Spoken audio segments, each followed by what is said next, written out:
De parte del PLI ya tenemos el plan de gobierno, ¿no? Pero siempre nos gusta ampliar porque siempre hay cosas que en el resumen, que es el plan, se quedan fuera o no se pueden mejorar. ¿Qué proponen ustedes para mejorar el acceso y la calidad de la educación en Nicaragua? Bueno, para mejorar la calidad de la educación, se tiene que primero invertir, tiene que aumentarse el porcentaje de la educación actual, ya que tiene un 2.6, entre el 2.6 y el 2.8%, y mal ejecutado. También hay problemas en ejecución de este rubro. Nosotros consideramos que, bueno, partiendo del antecedente estadístico de que en la región centroamericana el rubro de la educación anda entre el 5 arriba del 5%, 5.3%, y los que están más arriba son Honduras y Panamá. Consideramos que se debe de aprovechar lo que es el bono demográfico, que también esa parte es la parte generacional, que actualmente a partir del 90 nosotros contamos con 1 millón de jóvenes ya en la inserción laboral. Entonces lo que se tiene que hacer es invertir en esos jóvenes, o sea, darles la oportunidad de que ellos, a través de sus capacidades y de sus habilidades, ellos puedan innovar ideas, innovar proyectos para ejecutar. Y eso pues se va a lograr en la medida de que se invierta en ellos, o sea, se invierta en la educación para que sean mejores profesionales, y en la medida también de que se continúe el avance del desarrollo tecnológico en la educación, tanto en la educación como en la generación de empleo. Ok, ya que cabe mencionar el empleo, tenemos 2 preguntas sobre el tema del empleo. ¿Qué propone el PLI para lo que es promover el empleo juvenil?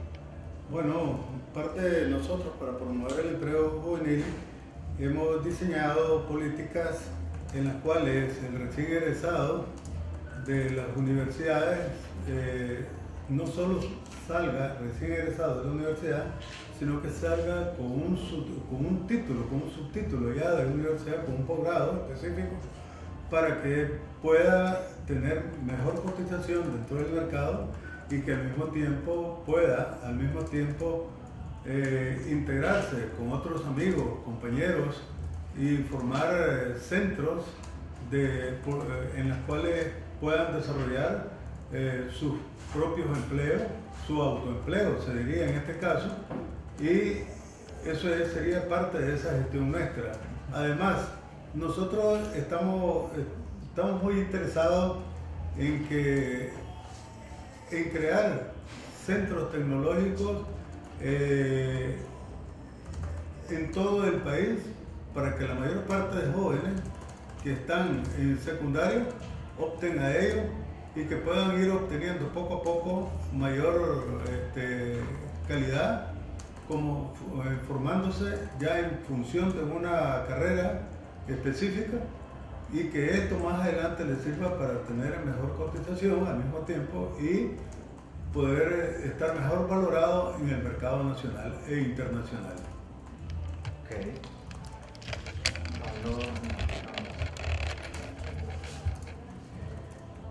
Esta pregunta conecta con la siguiente, pero esto es está promoviendo el empleo juvenil, pero o sea, básicamente ustedes quieren que la educación conecte con lo que es el emprendimiento. Para lo que es el emprendimiento, ¿tienen alguna política específica, aparte de estas que ya mencionaron? Bueno, el emprendimiento yo creo que está relacionado con favorecer a los estudiantes, en este caso, o al ciudadano en general, que facilidades de préstamo bancario, porque a veces ellos tienen sus propias ideas de acuerdo a la especialidad que tienen de estudio y quieren desarrollar quieren hacer un emprendimiento, pueden hacer un desarrollo de ejecutar un proyecto en sí de empleo propio, y no tienen las facilidades bancarias, por ejemplo, sin tantos requisitos y a bajas tasas de interés. Yo creo que esa sería una opción, ¿verdad?, para que ellos puedan optar con mayor facilidad a estos préstamos bancarios para poder desarrollar pues, su proyecto. Ok. Buenísimo. Vamos al tema de salud. tenemos dos preguntas. ¿Cómo mejoraría el PLI o qué propuestas tiene para mejorar el acceso y la calidad de la salud para la población en general y en particular los jóvenes? Sí. Bueno, para mejorar la salud, especialmente de los jóvenes, tienen que crear siempre programas especiales para la juventud y en los centros de salud y a través del organismo rector, el Ministerio de Educación, para que estos jóvenes acudan a los centros de salud y programar incluso visitas específicas a sus hogares, para mantenerlos generalmente integrados a un programa cuando ellos no acudan a esos programas especiales del Ministerio de Salud, más que nada. Programas del MINSA. ¿Eso sería como salud preventiva? Sí, básicamente nosotros estamos orientando en todo ello a la salud preventiva, porque la salud preventiva incluso es mucho más barata y con mejores rendimientos para beneficio de toda la nación y de todos los conciudadanos. Si yo quisiera agregar algo en el rubro de salud siempre para la población en general. Nosotros consideramos que igual este rubro, a la par de la educación, también se debe aumentar el porcentaje. Ahorita lo tenemos en un 3%, 3.1% más o menos. Y la idea también es de que aumentando el porcentaje se destine un 20% para lo que es la asistencia en equipos médicos de mejor tecnología y medicina a los centros de salud. De esta forma estaríamos descongestionando un poco la atención de pacientes en lo que son los hospitales. Consideramos importante eso. Mejoras en los centros de salud. Sí. En Nicaragua se salió un estudio recientemente que nos ubica número 1 en América Latina y número 2 en el mundo en el problema del embarazo adolescente. ¿Qué piensan al respecto? ¿Cómo van a trabajar para que resolver este problema que, como ya saben, el embarazo adolescente es el primer escalón de una escalera que baja hacia la pobreza, básicamente? Sí. Indudablemente todo esto está relacionado con la autoestima y la baja educación que existe en todos estos niveles.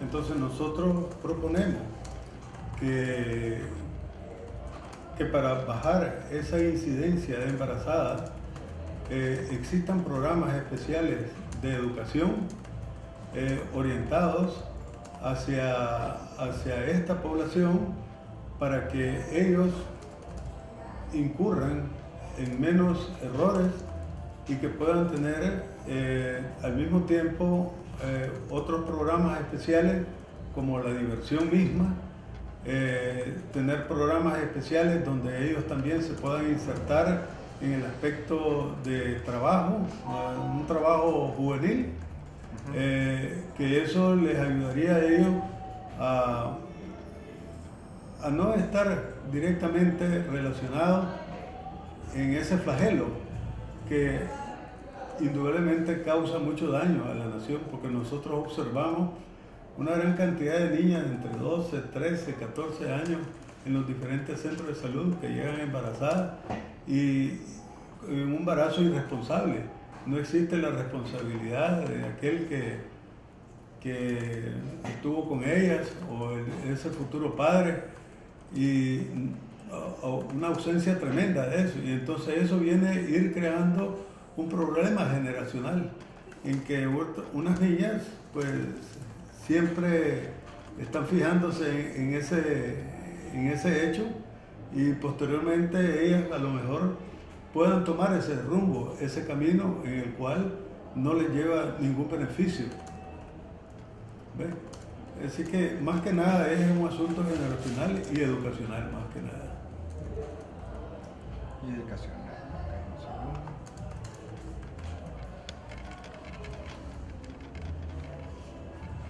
Sobre el tema del medio ambiente, ¿qué propuestas tienen para la protección y preservación del medio ambiente? Pues, bueno, esto más, cada vez los jóvenes lo mencionan mucho, incluso hubo un tiempo que Osaguá se volvió palabra común, había unas lluvias, una sequía terrible y la gente se quejaba de que no se había un plan. Entonces, ¿qué proponen ustedes para mitigar trabajar sobre este tema, la protección y preservación del medio ambiente?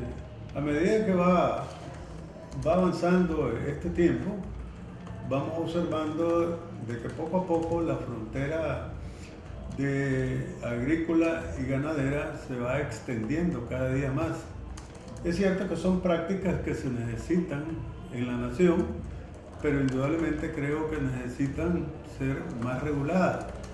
Por ejemplo, en el aspecto de la ganadería, en vez de que se extienda cada día más esa frontera ganadera, entonces sería necesario más que nada tener otra política para el ganado, reducir el espacio para una gran cantidad de ganado y que ese ganado pueda ser alimentado directamente en esos espacios con la producción misma de la tierra, pero que esa tierra no va a sufrir el daño de que el animal ande en diferentes partes y causando mayor problema al suelo, que ese es un problema terrible.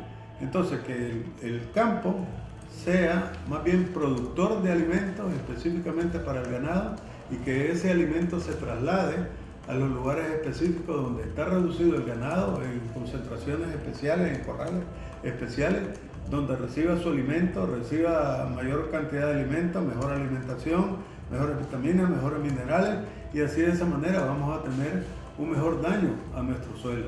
En la parte agrícola pues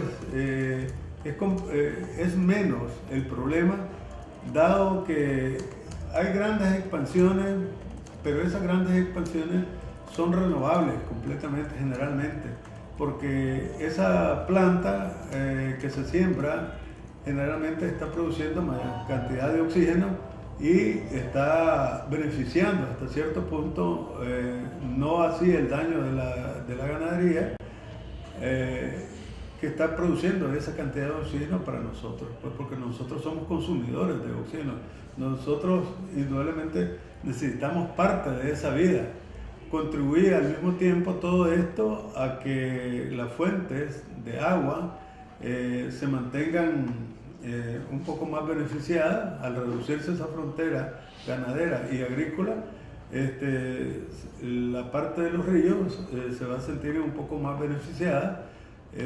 Los árboles no van a estar sujetos a la tala y así sucesivamente. Pues vamos a tener un beneficio que va a ser provechoso para todos los ciudadanos. ¿Tienen como un plan de año por año o de quinquenio para esto? Sí, esto tiene que ir en un plan constructivo que se efectúe a través de un ente especial que tiene que llevarlo, una planificación específica, porque todo esto no se puede reducir de golpe, sino que tenemos que ir en la práctica de la educación, hacerle llegar esa práctica al productor, al ganadero, al campesino, y que todo eso lo vaya tomando en cuenta para ir ejerciendo mejores prácticas para que no se siga destruyendo el ecosistema. Muy bien. Los jóvenes siempre nos hablan de empleo, educación, medio ambiente, pero han surgido temas nuevos y los partidos creo que pues, deberían estarse actualizando a estos temas. Por ejemplo, muchos jóvenes nos hablan del tema de la diversidad sexual. Sí. ¿Qué propuesta política pública contempla para reducir la discriminación hacia las personas de diversidad sexual y mejorar el respeto a sus derechos humanos? Bueno, en primer lugar, ante nuestras leyes, el ciudadano pues no tiene ningún inconveniente porque se encuentra insertado y protegido por las mismas leyes. No importa la diversidad que tengan, si en fin, pues se encuentra inserto en nuestra constitución política con los mismos derechos, y yo creo que la discriminación es un flagelo que afecta a gran parte de los ciudadanos porque se sienten discriminados y hasta cierto punto que no gozan de los mismos derechos generales que se ofrecen a todos los ciudadanos, sino que ellos sienten una discriminación. Por otro lado, también debemos de educar a nuestros ciudadanos a que acepten esa forma, esa diversidad sexual, y que es una práctica muy propia de cada quien, siempre y cuando no dañe a otras personas. Sí, yo quería incluir un poquito más acerca de estos temas, yo creo que es importante también que a ellos se les considere y se sientan incluidos en lo que es la educación, o sea, tal vez porque la ley actual de educativa no contempla esa parte de incluirlos a ellos en la parte educativa. Y realmente, como decía el doctor, pues como principio constitucional todos somos iguales pues ante la ley, todos tenemos los mismos derechos, o sea, todo ciudadano nicaragüense tiene los mismos derechos, pues, y ellos tienen derecho a estar a que se les considere en todos los ámbitos, ¿verdad?, de la sociedad, sociales, culturales, políticos, económicos, partiendo, ¿verdad?, y respetando sus derechos humanos, ¿verdad?, en primera instancia. Y lo otro pues sería complementario con también incluirlos en la educación. Ok. Sobre el tema, ya que estamos hablando, viene la parte de bienestar, que es como muchos jóvenes nos expresan los temas de violencia, de seguridad, también espacios de crecimiento para poder realizarse. En lo particular, lo que es la seguridad ciudadana, ¿qué medidas implementarán para mejorar este punto? Respecto a la seguridad ciudadana. Sí, bueno, en ese aspecto un punto importante sería reducir lo que es la retardación de justicia, de manera que el ciudadano se sienta garantizado en sus derechos constitucionales y que la justicia sea pareja, pues, que no haya distingo aquí de que si sos pobre, si sos rico, si tenés un estrato social diferente. Aquí la idea es fortalecer el Estado de Derecho, ¿verdad?, para evitar disminuir esa retardación de justicia a lo mínimo, pues, a que quede en lo más bajo, pues, evitarla y que se respeten pues los derechos constitucionales de los ciudadanos en lo que es la justicia justa, pues, equitativa para todos. Ese sería un punto. El otro punto sería tal vez que se le brinde capacitación a la policía en cuanto al respeto de los derechos humanos, el respeto al trato pues al ciudadano, porque también hay muchos problemas ahorita de que la policía comete abusos en cuanto a los derechos humanos de las personas, y si bien es cierto pues ellos están para resguardar, pero no pueden tampoco violentar el derecho humano de las personas. Entonces sería conveniente capacitarlos a ellos, ¿verdad?, en el respeto de los derechos humanos, y incluso podría considerarse un aumento, ¿verdad?, a la policía salarial para resguardo de la ciudadanía. Okay. ¿Algo va a ampliar sobre ese punto? ¿Qué otra cosa podríamos ampliar? Bueno, lo otro que teníamos era que a través de un plan social, ¿verdad?, de reformatorios, se pueda tratar, digamos, a las pandillas juveniles y buscarlas cómo reinsertar y que ya regresen ellas incorporadas, desempeñando, ¿verdad?, una conducta apropiada ante la sociedad y desempeñando tal vez cualquier tipo de oficio técnico que ellos puedan emplear para su propia manutención y su propia reinserción, ¿verdad?, en la sociedad. Okay. Creo que el estudio de Ligia mencionaba entre las 4 o 5 causas para que un joven se meta en la pandilla estaba el no tener nada que hacer, básicamente. Si no sabe ser carpintero, no sabe soldar, no sabe nada, se va para ahí. Hay que buscar qué hacer. Hay un punto que es muy interesante con respecto a lo que usted acaba de tratar. Por ejemplo,